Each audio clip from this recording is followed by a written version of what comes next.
हमारा सीआरई का lecture number 9 होगा। इसमें हम पढ़ेंगे कोलिजन थ्योरी, वो भी इस लैंग्वेज में। इससे पहले हमने पढ़ा था आर्गेनिक्स थ्योरी क्या होती है। देख लेते थे हम कौन कौन से टॉपिक कवर कर चुके हैं।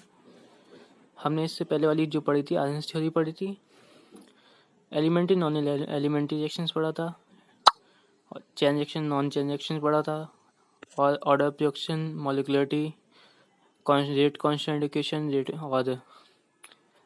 रेट कांस्टेंट क्या होता है, जैसा हम पढ़ चुके हैं। आज हम पढ़ेंगे कोलिजन थ्योरी और नेक्स्ट लेक्चर में हम करेंगे ट्रांजिशन स्टेट थ्योरी। अब हम देखते हैं कोलिजन थ्योरी क्या होती है। कोलिजन थ्योरी पढ़ने से पहले हमारा एक कॉन्सेप्ट है, छोटा सा थंब रूल। अगर एग्जाम में आ जाता है कि थंब रूल क्या है, तो थंब रूल आप लिखेंगे कि थंब रूल के अनुसार किसी भी रिएक्शन का टेम्परेचर 10% बढ़ाने पर उसका रेट डबल हो जाता है। यह ओनली कुछ स्पेसिफिक कंडीशन के ऑफ एक्टिवेशन एनर्जी तथा टेम्परेचर के लिए सत्य है। यानी अगर हमारी कोई भी रिएक्शन हो रही है, उसका टेम्परेचर अगर हम 10 डिग्री बढ़ा देंगे तो उसका रेट डबल हो जाएगा। ये एक ईजी सा कॉन्सेप्ट है, लेकिन ये कुछ स्पेसिफिक कंडीशंस के लिए है, सबके लिए, सब रिएक्शंस के लिए ये अलाउ नहीं है। कुछ रिएक्शंस होती हैं जिनमें अगर हम उनका टेम्परेचर 10 डिग्री बढ़ा दें तो उसका टेम्परेचर डबल होता चला जाएगा, फिर 10 डिग्री बढ़ा देंगे, फिर उसका डबल हो जाएगा। तो हम अपने टॉपिक पे वापस आते हैं कि आज का जो हमारा टॉपिक है collision theory, temperature dependent collision theory. Collision का मतलब क्या होता है, जब दो मॉलिक्यूल्स आपस में टकराते हैं या एक दूसरे से रिएक्शंस करते हैं, उनकी बॉन्ड ब्रेक होती हैं, उसको कहते हैं कोलिजन। तो कोलिजन थ्योरी हमारे निम्न कॉन्सेप्ट पर वर्क करती है। रिएक्टेंट्स मॉलिक्यूल्स रिएक्ट होने से पहले कोलिजन करते हैं। इस थ्योरी के अनुसार कोलिजन दो प्रकार के होते हैं। Number 1 effective collision, number 2 non effective collision. तो कोलिजन थ्योरी में पहले आप जी कॉन्सेप्ट लिखोगे, फिर कितने प्रकार के होते हैं, 2 प्रकार के होते हैं। नंबर 1 आएगा हमारा इफेक्टिव कोलिजन।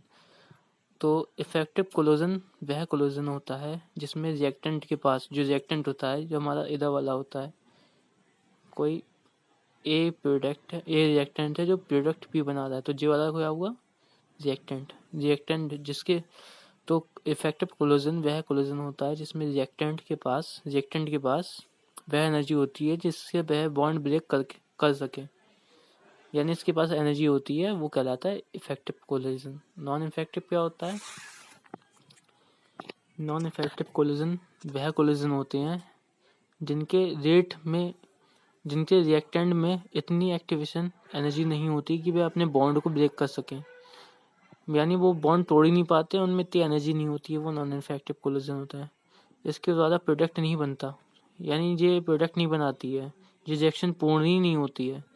माना एक by molecular chemical reactions A+B, by molecular मतलब 2 मॉलिकुलर हैं मिलके प्रोडक्ट बना रहे हैं, अकॉर्डिंग टू कोलिजन थ्योरी बराबर रेट ऑफ दिस इक्वेशन। सही है।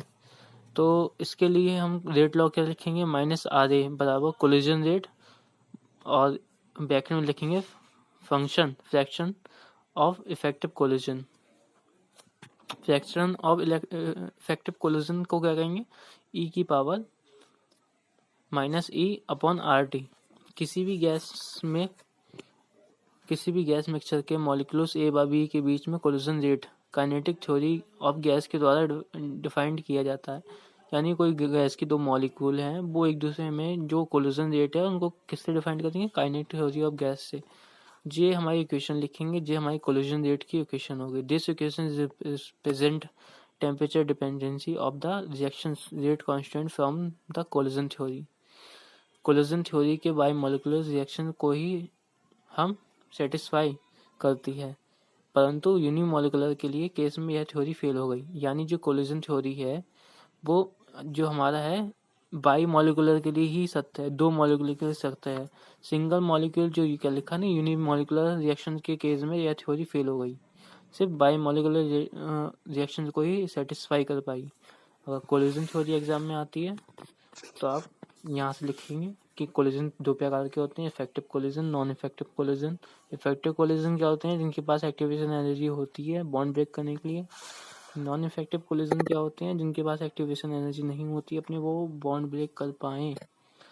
तो एक रिएक्शन लिखेंगे आप, उसके बारे में हम डिटेल लिखेंगे और जो फार्मूला लिखेंगे और लिखेंगे this equation represent by collision theory, और लिखेंगे आखिर में लाइन ये है बायोमोलिकुलर रिएक्शन सेटिस्फाई करती है, यूनिमोलिकुलर को जो है रिएक्शन सेटिस्फाई नहीं करती।